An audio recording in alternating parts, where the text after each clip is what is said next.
Telugu Desam party తరఫున ఆయన మీద వ్యక్తిగతంగా వెళ్ళకుండా చెప్పాల్సిన బాధ్యత ఎలక్ట్రానిక్ మీడియా, ప్రింట్ మీడియా ఉంది. అవి పెట్టిన రాష్ట్రం తెలియజేసిన మీడియా మీద దురుసుగా ప్రవర్తించడం విజయసాయి రెడ్డి చేసిన పెద్ద తప్పు.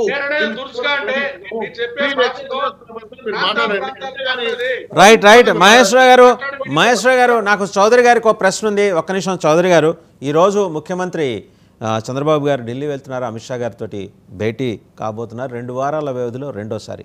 ఈసారి అరెస్ట్ పక్కా. డేట్ ఏమైనా తెలిసిందా మీకు? లీక్ అయిందా డేట్?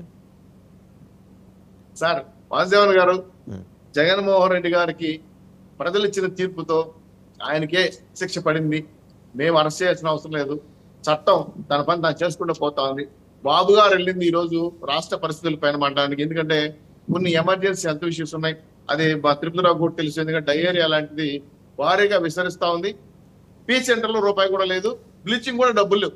ఇటువంటి సిచ్యువేషన్ లో అంటే మేము వాళ్ళని ఏదో చేయమని కాదు, కానీ ఎమర్జెన్సీ హెల్త్ ఎమర్జెన్సీకి కావాల్సిన కొన్ని విషయాలపై డిస్కస్ చేయడంతో పాటు రాష్ట్రానికి కొన్ని విదేశాల నుంచి వస్తున్న పెట్టుబడులు, అలాగే పోలవరానికి వచ్చిన ఇంజనీరింగ్ సజెషన్స్ కూడా ఒకసారి కేంద్రంతో. ఇంకొక అదనపు సమాచారం ఏంటంటే కుమారస్వామి గారు ఆల్రెడీ రిపోర్ట్ ఇచ్చేశారు. ఆ రిపోర్ట్ మీద అర్జెంటుగా మాట్లాడదాం రండి, స్టీల్ ప్లాంట్ అది అనేది కూడా ఇది చాలా పక్కా సమాచారం అండి. పిఎంఓ నుంచి మనకు అందుతున్నదే.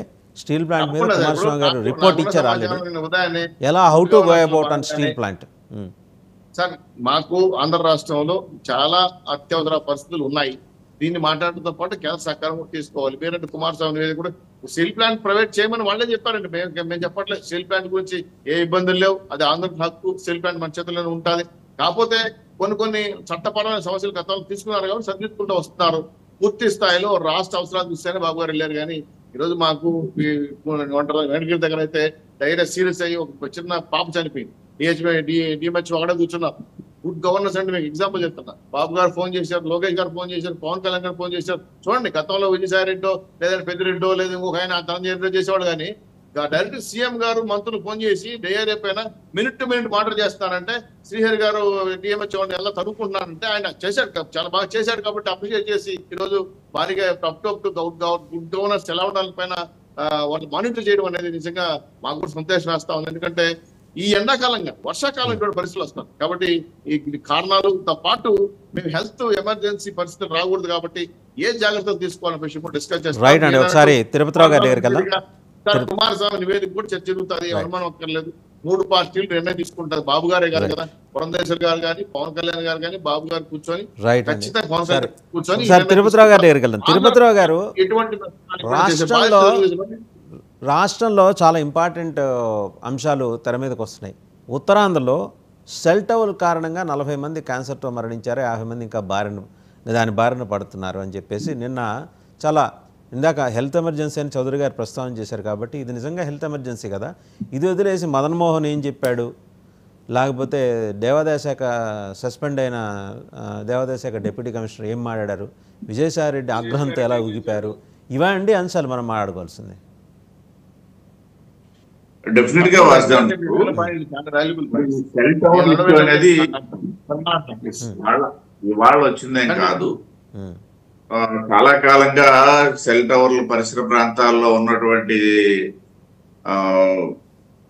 నివాసాల్లో ఉన్నటువంటి వ్యక్తులకి ఏదైతే ఈ సైడ్ ఎఫెక్ట్స్ వస్తున్నాయి ఇవన్నీ కూడా చర్చనీయాంశం. దాని నేపథ్యంలో చాలా దగ్గర జనావాసాల మధ్య ఈ సెల్ టవర్ల తాలూకా తీసేవాలని ఉద్యమాలు అవి తీసేయడం కూడా జరిగింది. కొన్ని ఇంకా కొనసాగుతున్నాయి.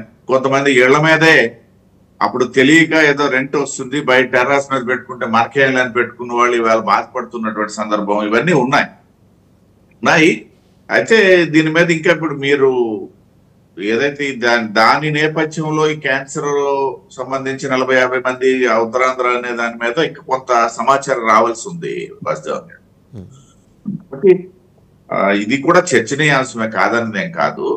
అయితే ఇక్కడ ఒకటి విజయసాయి రెడ్డి గారి వ్యవహారంలో మనం ఒకసారి చూస్తే అక్కడ అది పార్టీ ఇంటర్నల్ అందానికి మన దగ్గర ఆయనని వాడినటువంటి ఒక పదమే మనం ప్రామాణికంగా చూసుకోవచ్చు వాసుదేవన్ గారు. ఏంటి అనేసి అంటే, నేను ఛానల్ పెడతా అని చెప్పేసి ఎప్పుడైతే ప్రస్తావించాడో అక్కడే ప్రజలకు కానీ మీలాంటి వాళ్ళకి కానీ మాలాంటి వాళ్ళకి కానీ కొంత డౌట్ వస్తుంది. అది ఇంటర్నల్ డిస్టర్బెన్స్. ఎందుకంటే కొత్తగా పెట్టాల్సిన పనిలే. మొన్నటి వరకు ఆయన ఏ ఛానల్లో మాట్లాడాడు, ఏ పత్రికలో వచ్చింది, ఇది మనకు తెలిసినటువంటి విషయమే.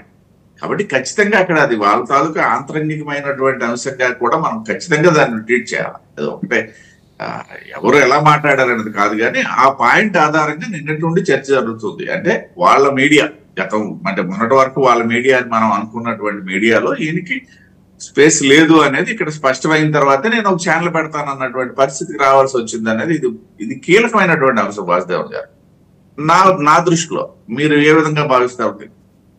కాబట్టి ఈ అంశాలు అంటే పార్టీ సహజంగా పార్టీ ఓటమి తర్వాత ఏదైతే కీ ప్లేసుల్లో ఉన్నటువంటి వ్యక్తుల మధ్య ఇటువంటివి జరుగుతుంటాయి. అది ప్రాంతీయ పార్టీల్లో మరీ ముఖ్యమైనది. మనం గతంలో కూడా చూసాం చాలా రాష్ట్రాలు. కాబట్టి ఆ నేపథ్యంలో వచ్చినటువంటి టీకప్లో తుఫానా లేకపోతే ఇది తుఫాన్గా మారుతుందా అనేది మనం ఇంకా డిసైడ్ చేయలేము. ఇది కీలకమైనటువంటి అంశం కదా వాసుదేవన్ గారు. ఏదైతే ఈ ఛానల్ ప్రస్తావన ఆయన తీసుకురావడం అనేది ఉందో అది కీలకమైనది, వాళ్ళ ఆంతరికమైనటువంటిది అనేది ఖచ్చితంగా అందరి వాళ్ళకు భావన. తిరుపతిరావు గారు సాక్షిలో కానీ సాక్షి టీవీలో కానీ ప్రచారం కూడా ఇవ్వలేదు. Certainly that can be debated. ఒకసారి సుజాత గారి దగ్గరికి వెళ్దామండి. సుజాత గారు, సో నిన్న 2-3 రోజులుగా మనం జరుగుతున్న డెవలప్మెంట్స్ అండి. మీరు ఒక మహిళా నాయకురాలు, అవతల అంటే పూర్తిగా నేను ఉమెన్ ఓరియంటెడ్ పర్సెప్షన్ నుంచి చూడండి, ఆమె వేదన 2 రోజుల పాటు ఆమె పడ్డ మానసిక వేదన, ఆమె బయటకు వచ్చి ధైర్యంగా బోల్డ్గా మాట్లాడి ఉండొచ్చు కాక, బట్ ఆమె షీజ్ అ మదర్, 2 పిల్లల తల్లి, బిడ్డలకి ఏం సమానం చెప్పుకుంటుందండి. ఇలా దీన్ని ఈవెన్ మీ పార్టీ వాళ్ళు కూడా ఏం తక్కువ తెల్లా, దాన్ని మీ సోషల్ మీడియాలో అందరూ అన్ను కానీ మరీ తెలుగుదేశం అంత ఉధృతంగా ఏం చేయలేదు, కానీ ఒక 10-15% మీరు కూడా మీమ్స్ మీ వాళ్ళు సోషల్ మీడియాలో అవసరమా? నిన్నటిదాకా మీరు లేవనెత్తిన అభ్యంతరాలు ఏంటి, ఈరోజు మీరు చేస్తున్నది ఏంటి? మహిళా నాయకులుగా మీకు ఎప్పుడు ఈ అభ్యంతరాలని పార్టీ నాయకుడి దృష్టికి తీసుకురావాలి, చీఫ్ దృష్టికి తీసుకురావాలని అనిపిలా మీకు? ఖచ్చితంగా సార్. మానసిక దౌర్భాగ్యం ఉన్నవాళ్ళు, దౌర్బల్యం ఉన్నవాళ్ళు, పరిపూర్ణ వ్యక్తిత్వం లేని వాళ్ళు మాత్రమే రాజకీయాల్లో ఉండి కూడా ఇటువంటి వ్యక్తిగత విమర్శలకు దిగుతారని నేను భావిస్తున్నాను సార్. ఖచ్చితంగా రాజకీయాల్లో ఉన్నప్పుడు మీరు వారు చేసిన అవినీతి మీద కానీ, వారు చేసిన భూ దందాల గురించి కానీ, వాటి గురించి ప్రశ్నించండి. కానీ ఒక మహిళా అధికారిగా ఉండి, ఒక ఎన్రోల్మెంట్ అసిస్టెంట్ కమిషనర్ గా ఉండి ఆవిడ ఏదన్నా అక్రమాలకు పాల్పడితే, అక్రమార్జన చేస్తే కనుక దాని మీద ప్రశ్నించండి, తప్పులేదు. కానీ వ్యక్తిగతంగా ఆవిడకంటూ ఒక స్పేస్ ఉంటుంది.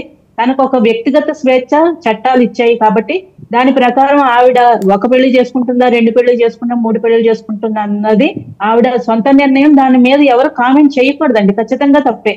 భువనేశ్వరి గారిని అసెంబ్లీలో ఎవరైతే విమర్శించారో అది ఎంత తప్పో, అలాగే పవన్ కళ్యాణ్ గారిని 3 పెళ్లిళ్ళు అని చెప్పి విమర్శించడం ఎంత తప్పో, ఇప్పుడు ఈ శాంతి గారి విషయంలో కూడా అలా విమర్శించడం ఖచ్చితంగా 100% తప్పే అండి.